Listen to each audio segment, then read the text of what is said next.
Now, last week we started talking about God's eternality, or his infiniteness, and we got to a stopping point, and we're going to pick up where we left off.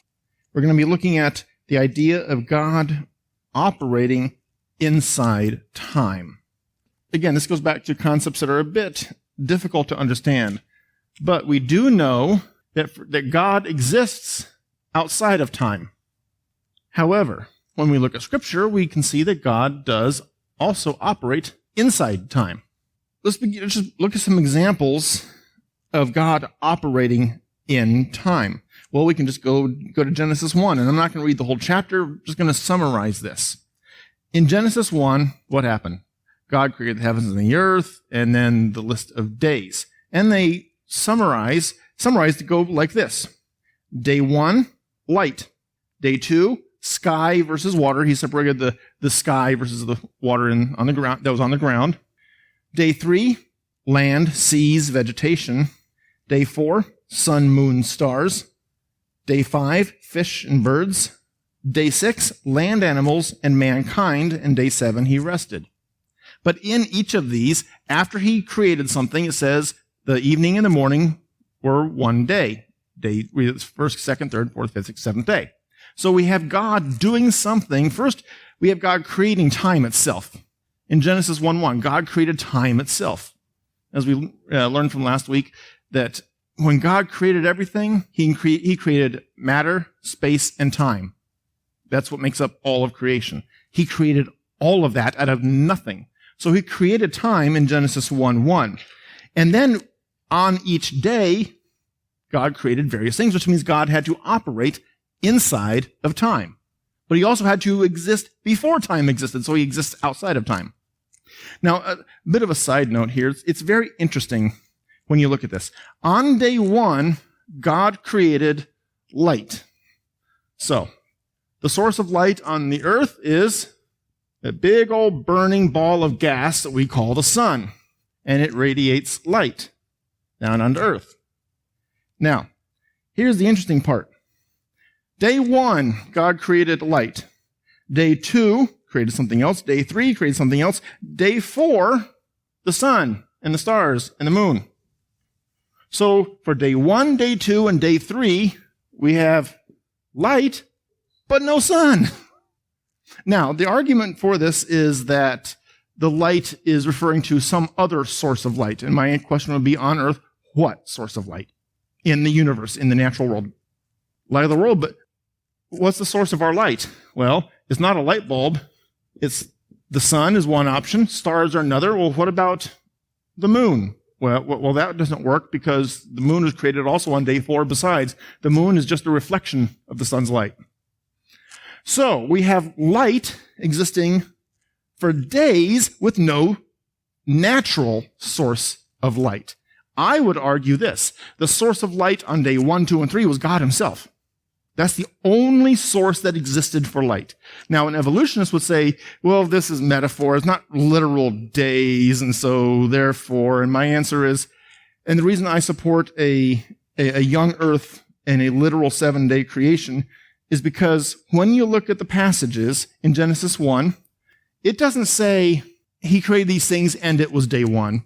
He created the next thing and it was day 2. No, he created these things and then it says the night and the day, or daytime, were one day. Now, people try to argue against this being a 24-hour time period, and I argue that it is a 24-hour time period. Here's why.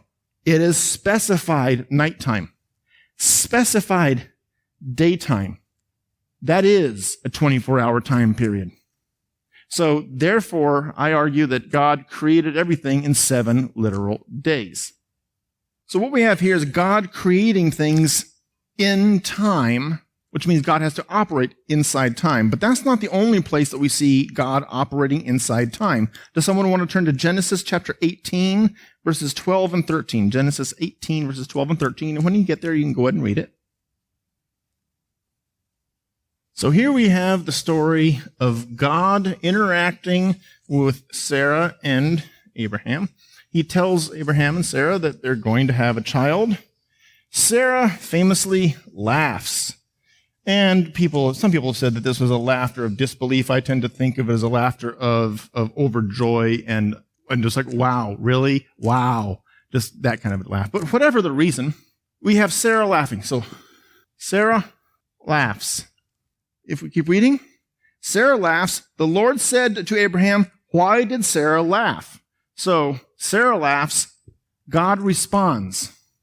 In order for God to respond, that response must come after the laughter, which means God is operating in time. We also have God dealing with Job inside time. We have in chapter 38, verse 1, then the Lord answered Job out of the whirlwind and said, then the Lord answered. That happens in time. Again, responding to something that happened beforehand.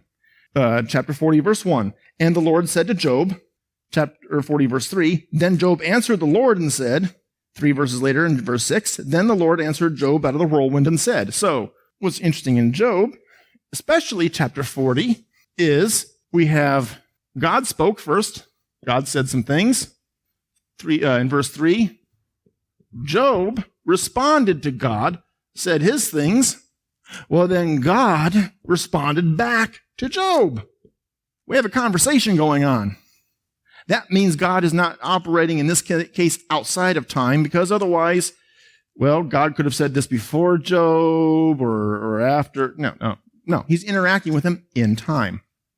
Now, does someone want to turn to Daniel chapter 3, verses 24 and 25? So we have these men in a fire. They're standing there in the middle of this furnace that killed Nebuchadnezzar's guards. And then, so we have in the names that they were given in Babylon, Shadrach, Meshach, and Abednego. Don't ask me to cite their Hebrew names. I don't recall them off the top of my head. But then we have this fourth guy in there. Now, Nebuchadnezzar says, like the son of the gods, because they were polytheistic. We would say, no, he's not like one who is like the Son of God. He is the Son of God. This fourth person we now know as Jesus Christ. It's a pre-incarnate Christ. So here we have God the Son in the fire with these three other men. God's operating inside time.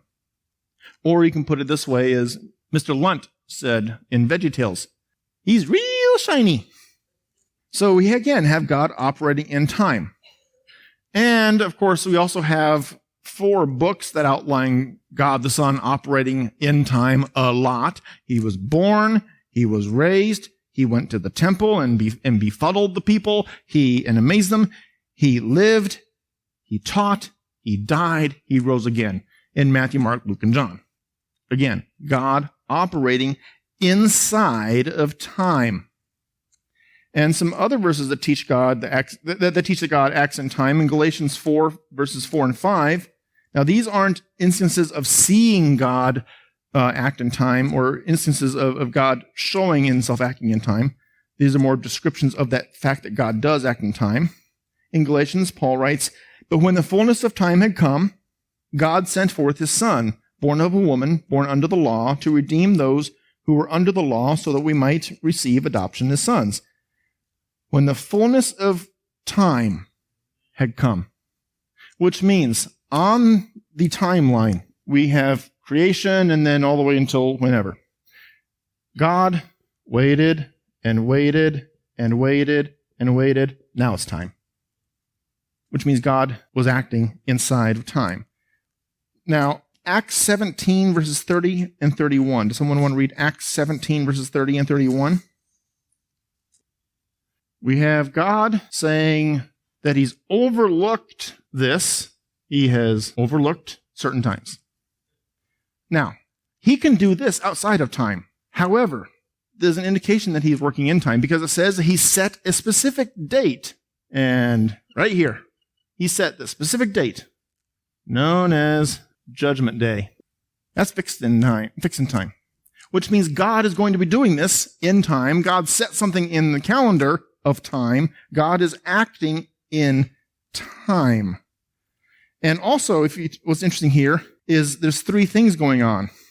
In the times of ignorance, God overlooked. So we have God outside of time here, God acting in the past.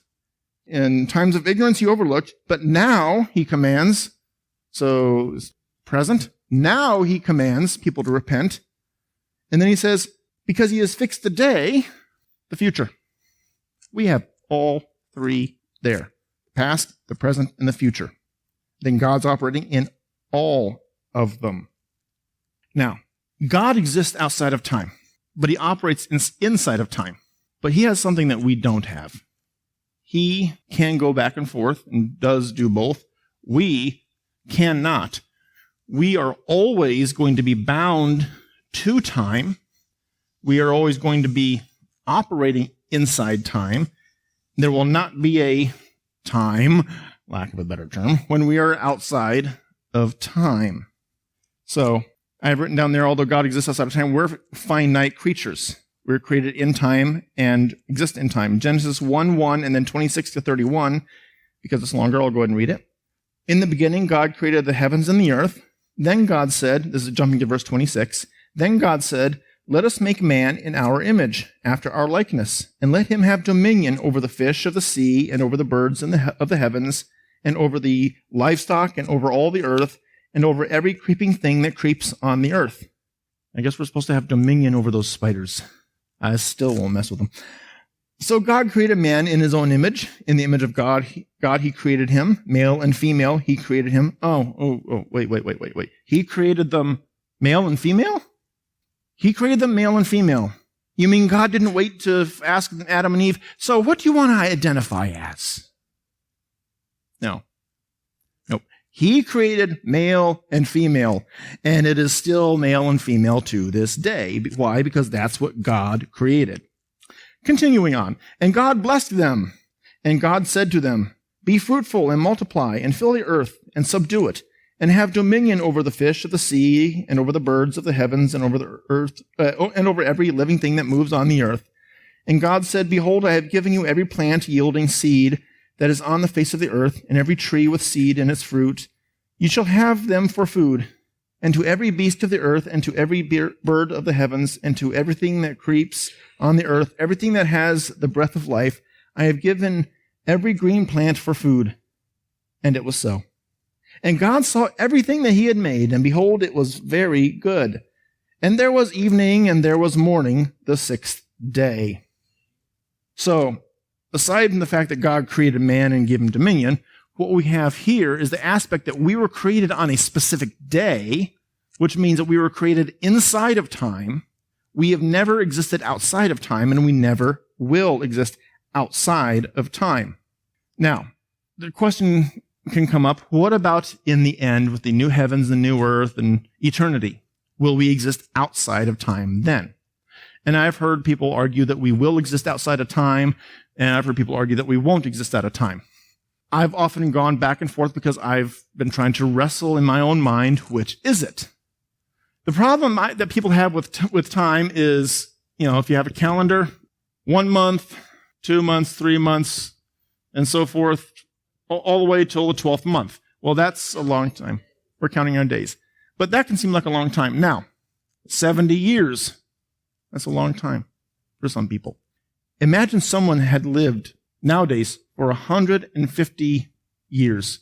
That's a long time to live, isn't it?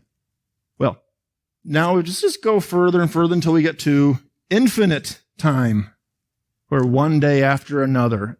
And people look at the book of Revelation and they see praising God. That's what it's about, praising God. And they're like, we have to sit there day after day after day after praising God.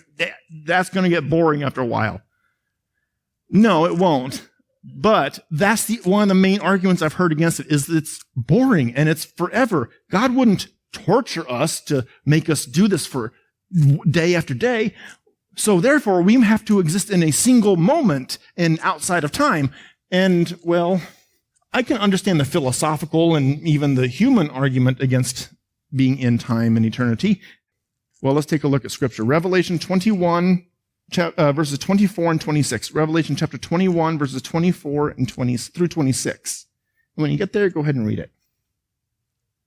What some people point to here is the fact that it says, and there will be no night there. Ergo, no night, no time. However, that's not necessarily true. We can actually see examples of that in the natural world. Anybody ever been to Alaska? Yeah, there are some days when the sun does not fully go down. So there are places on earth where there is no night, yet time still goes by. There's still time. Also, when you take a look at this passage, we have, by its light, the nations will walk. Okay? So they're proceeding or existing in the light, and this light is the light of God. And the kings of the earth will bring their glory into it, and the gates will never be shut. They will bring into it the glory and the honor of the nations. What's subtle in here is this idea of things happening one after another. Things happening in a order. That indicates there's time. But that's not the clearest of passages. I'll admit that. That's not the clearest of passages because it can be interpreted as no time because of the no night no night statement. So we go upwards of the chapter to Revelation 22, verse 2. Through the middle of the street of the city, also on either side of the river, the tree of life with its 12 kinds of fruit, yielding its fruit each month. The leaves of the tree were for the healing of the nations. So this is in the new heavens and new earth. We have this tree that's bearing little fruits. Don't know what kind of fruit. I guess it looks like weird cherries today. So we have a holy cherry tree. And George Washington cannot get to it with his axe. But we have a fruit tree that it says it produces its fruit each month. 12 fruit. So we have here a statement of time. So we have something happening in time, in eternity, meaning after the physical life here. So in the end, after we leave this mortal coil, when we exist with God, we will still exist in time with God for a time that that never ceases to exist. It will be an unending time. Instead of having you've seen various countdown clocks, well, there won't be one. So we'll have now through time to infinity. And we will exist inside time, and God will relate to us inside of time. Now, the reason I do not believe it will ever be boring or dull is because, well, one, we're going to be with God. And as great as God is, we're always going to have something more to learn. Also, being in the presence of God is so glorious, I'm convinced that we will forget everything else. And here's part of why I say that.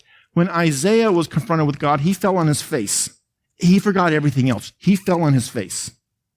When John saw Jesus on Patmos, he fell on his face and fell down as if dead. Jesus told him to get up. Everything else he had forgotten. Nothing else mattered. Here was the risen Christ before him, and he fell down. And we see this over and over and over and over.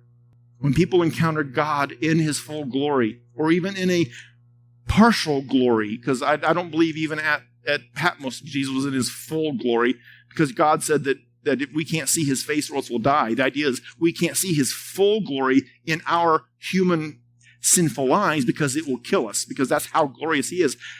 When we see God, nothing else will matter.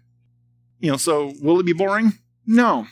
Will we care what's going on around us? Probably not. We're going to be too busy being with God, glorifying Jesus. Now, will we recognize each other? I suppose so. I don't know. I can't say absolutely. I believe so, and here's why. I believe that we will recognize people. At the Transfiguration, Jesus was there. Some of the apostles were there. 2 other men were there, Elijah and Moses, I believe. Now, they didn't have pictures back then. Yet the apostles looked at Jesus and said, by name, that person and that person. They named them. They'd never seen them. And these guys didn't come and say, hi, by the way, I'm Moses. No. No introductions, and they recognized them. Based on that, I believe that in the new heavens and new earth in heaven, we will recognize each other. We will even recognize people we've never physically met. Because like Elijah and Moses and Abraham. Now, despite what some, I'll be nice, wackos say, no, we will not be seeing Superman and riding pterodactyls. Yes, some people, there's one lady who said that we'll ride pterodactyls. But we will recognize each other, but we will exist inside of time. And so we have to remember that although we'll exist for eternity with God, we'll exist inside time because we are finite creatures. We cannot exist outside of time. We cannot say for humanity, where you have the timeline and God exists outside of it, looking down at time. We exist here and always will. We will never be able to exist up here outside of time and see the past, present, and future as one single moment. We're always going to exist in time because we are created as finite creatures in a finite world. But we will live as finite creatures for eternity in time, and that's where our finiteness comes into eternity. We are not able to go beyond time. So we will exist with God, and God will, as he's done in the past and as he does now, he will operate inside of time along with us. But if we go to Revelation 21, verses 4 through 8, we see this. And this is relevant because although we're finite beings, and therefore we cannot exist outside of time, the eternity that we will experience will be, and this is where it gets into the glorification of it, a restored creation. It says in verses 4 through 8, he, referring to Christ or God, or the Godhead, he will wipe away every tear from their eyes, and death shall be no more. Neither shall there be mourning, nor crying, nor pain anymore, for the former things have passed away. The former things here refer to the consequences of the fallen world. All of that is gone. And he who was seated on the throne, referring to Christ, said, behold, I am making all things new. And he said, write this down, for these words are trustworthy and true. And he said to me, Jesus said to John, it is done. Now that sounds familiar. Jesus saying it is done.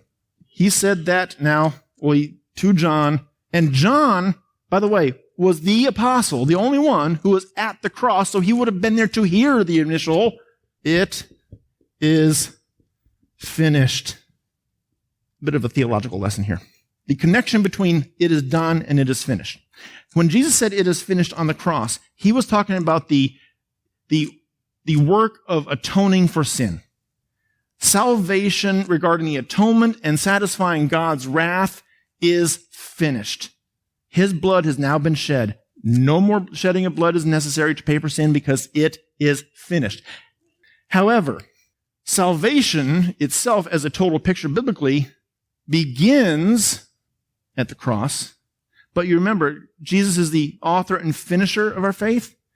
Part of salvation is sanctification, the spiritual growth, as we might call it. And we grow, and at the final, that's my best chair. It's a throne.